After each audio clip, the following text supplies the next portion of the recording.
That sounds not good to me. Oh.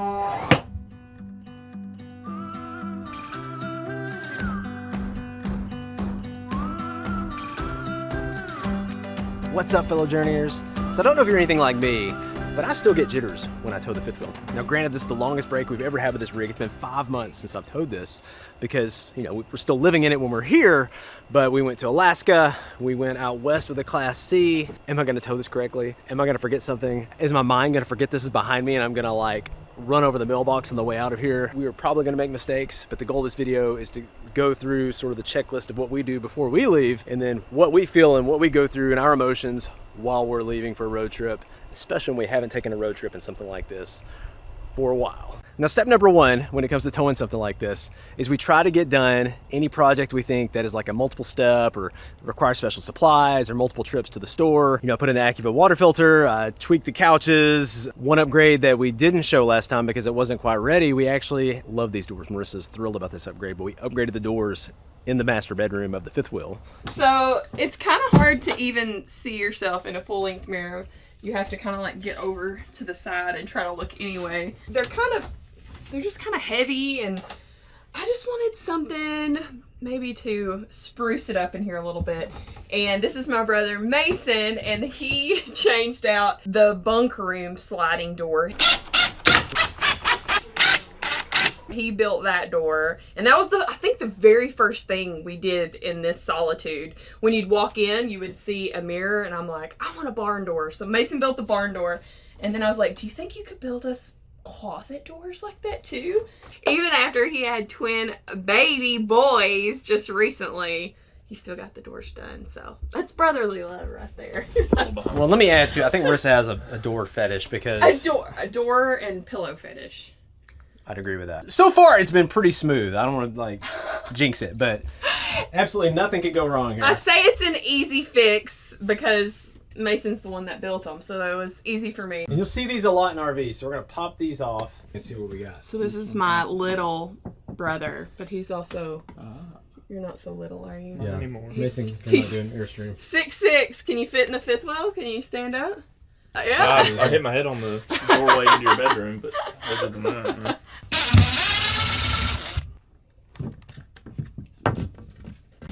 Good job, Nathan. Do what I can.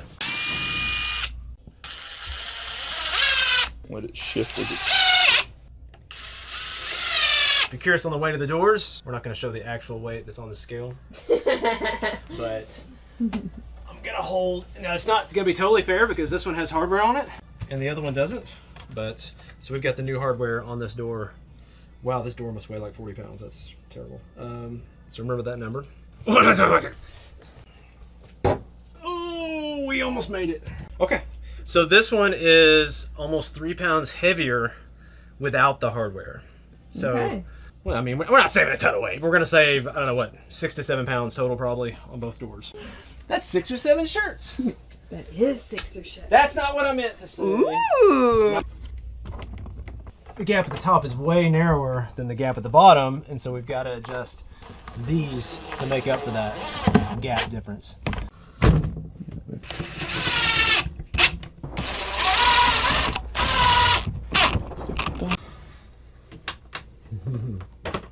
Ooh. I love it. I've really been feeling this like natural wood. It just adds some like warmth and texture. And he's like, you don't want any stain or paint? And I'm like, I'm gonna leave it raw. He gave me some extra pieces to test some clear coats, but I like the just raw warmth of the wood. So we're doing these somewhat bigger projects like a week, 2 weeks out, and then as it gets closer, a day or two, there's certain things that have to be done like as this is upon us. And I've got kind of a list, and I'm gonna try to do a better job of like having this master list every single time we leave. Like, go ahead and top off the propane. Why would we not top off the propane? We got a Tractor Supply here. We know where it's at. We know where it costs, instead of running around looking for propane, which we've had to do before. I cut my own hair. I try to do that every time before we leave. Fill up the truck with fuel. We've got 70 plus gallons of fuel in this. Today I went into town. I got the oil changed, the transmission fluid changed, the rear differential changed. I've checked all the pressure on all the tires. And then one of the projects I almost always take on before we leave is to wash and wax everything on the RV. And then while I'm at it, I do the truck. Also do the Jeep since it's here, and we just go ahead and do it. The Jeep is still running normally. Apparently it only messes up in the middle of nowhere in California. Ah. A lot of grinding. It won't go into reverse. We gotta push it? No. Well. Yeah. It's just how it goes. It is not messed up since I took it to those mechanics and it got scared. Could have been the floor mats. Who knows? What's up, Hensley? Hi. Hi. You got something you want to say or share? Thank you for watching our channel. That's very It's the sweet. best thing I could think of. We're talking about all the things we do to get ready to leave. What are you doing? I was just cleaning up my desk and I was just gonna ask my dad where the rest of this Lego set went. Oh, okay. Love this bag. Do not ever dump this bag, right, Hensley? Is that the rule number one? Yes. Don't ever dump the bag.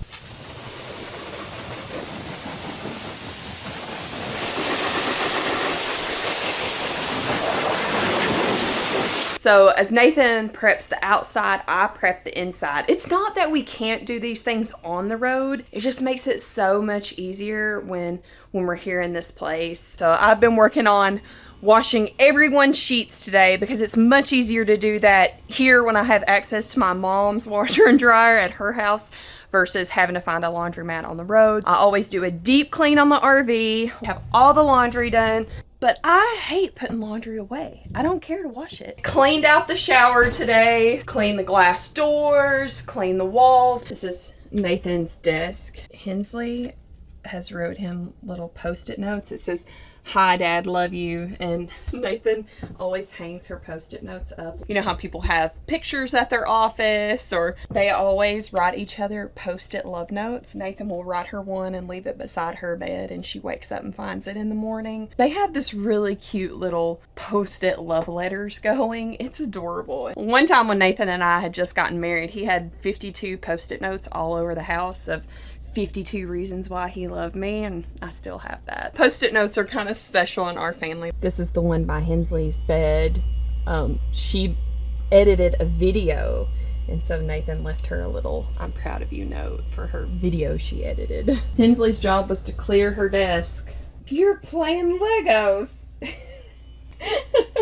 So having a home base has been really beneficial for us. We found ourselves having a hard time finding somewhere to park when we come and visit family. And I was pregnant with JJ, and I knew I wanted to spend more time in Tennessee after we had him. My mom was building a house, so we created a little space by her house where we put hookups.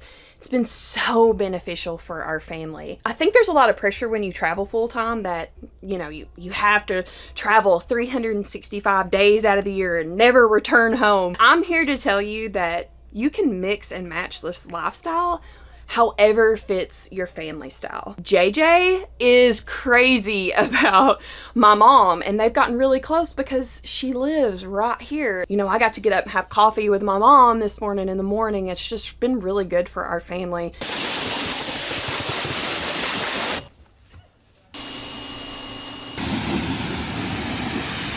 So while I'm on the roof, I'm doing sort of a visual inspection of stuff. You know, nothing major, but you know, this is starting to peel up right here, so I'm gonna repair that. And I just sort of check everywhere for any sort of gaps or anything like that while I'm up here. And all I'm doing is washing. I'm getting all this debris off of here. You gotta get down from there, Daddy.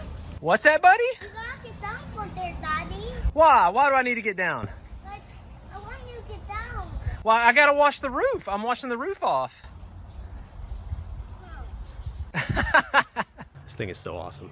It's like 4 times faster. So I just want to spray everything with it. Taking all the sunshine, bottle up the rain. Go where the wind goes, let it show the way. Open all the windows, let in all the light. All right, it's the morning of our move. I am already exhausted. You forget, always have extra time. And at the last minute, we decided to have a birthday party for my mom since we're leaving. And so I didn't get some of the stuff done I usually would have got done the night before. I try to get as much done the night before because I want to save my energy for driving and not make mistakes that could cost thousands of dollars. I'm okay with stuff taking a little longer. I just don't want to forget something major and then the fifth wheel drops on the truck or break off one of the landing jacks or something major happens. We leave with a slide out or an awning out. There's just so many checklists, so much to make sure it's right. Okay, Marissa says she has the inside ready. Hensley, how's the outside? You picking up those Legos? I'm trying to get the ones that I want to bring. Okay, let's get that done. Daddy's gonna start working on getting the slides in, getting hooked up, I think. Marissa does the inside, and then I come back and double check it. It'd be nice. I need to probably get her where I do the outside. She comes back and double checks me. It's always good to have double checks. Shut. Twisty ties. Red lock's good. Shut. Good. This has to be flipped up or it catches the slide right here. That's up. That's good. We have no school books up top. We'll see how this rides. I'm curious because we're using the rubber stoppers instead of having this screwed into the ground. Bathroom. Check. A little squeaky here. Might need to spray that.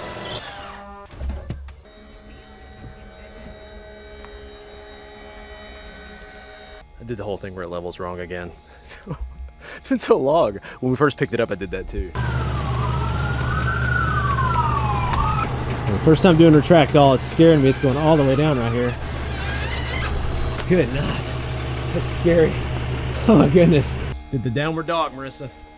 Yeah, I think we're good, but all right, so.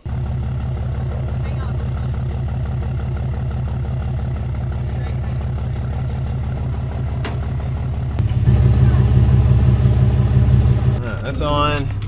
That's good. Tow haul. Where's that even at? It's been a while, huh? There's tow haul. All right. It's like we're taking this thing on a maiden voyage again. My mom always has to come give us her way back.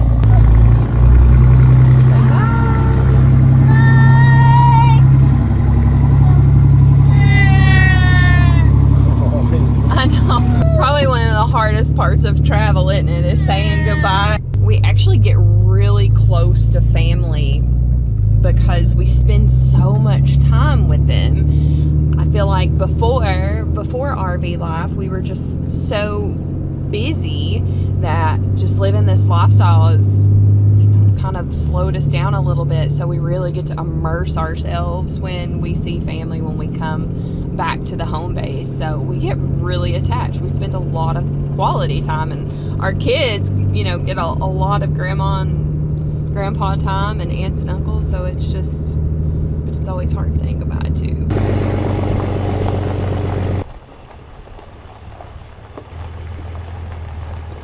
Okay, so I've heard this with a Schwintex, that this can happen. It hadn't happened to us yet, but it finally did. They're out of alignment. You can look and see right here how this side is farther in than that side. So what I've been told, and from what I understand, the solution is to go all the way out, bring it in 6 or 8 inches, go all the way out, and continue that until it realigns itself. Over here. Still not lined up. Oh. That definitely looked like it made it worse, actually. Okay, it's really scary because it's so out of alignment, but bring it in 6 or 8 inches.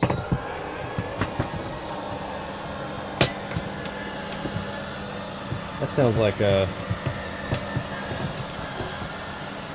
sounds not good to me.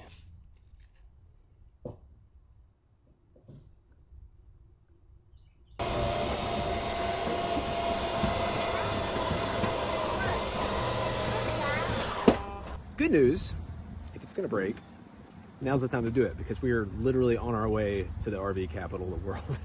So hopefully we can find someone in the area or figure out some way to get these things aligned. I would just like to be able to bring the slide out in our bedroom all the way and have confidence it's gonna come back in. I'm gonna try this. You guys like our field? Yeah.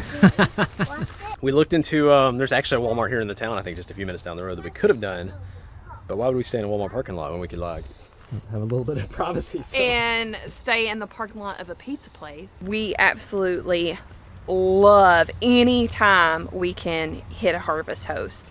It has been our favorite way to break up a travel day. We actually use it for a couple different reasons. One is if we know we're heading to Elkhart, Indiana, it's 8 hours. 4 hours is our sweet spot.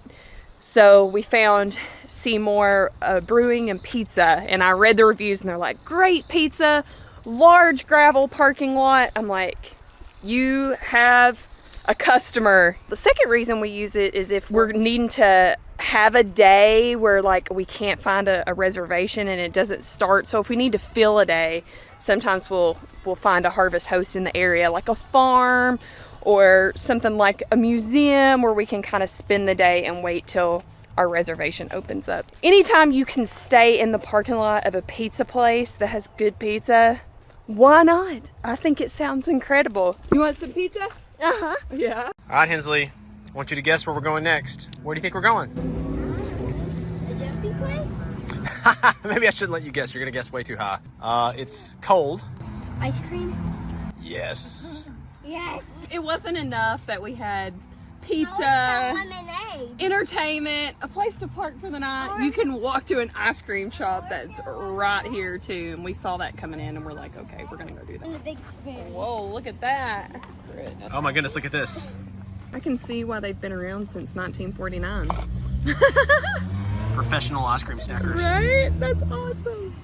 I think one of my favorite things about when we've been using Harvest Host for our travel days is it's an experience. So instead of just like an overnight stop, we actually get to do things as a family, whether it's a museum, a farm, we get to eat, we're out here playing games. It's just been more immersive as a family experience instead of just staying in our RV, sitting in a parking lot, trying to get from point A to point B.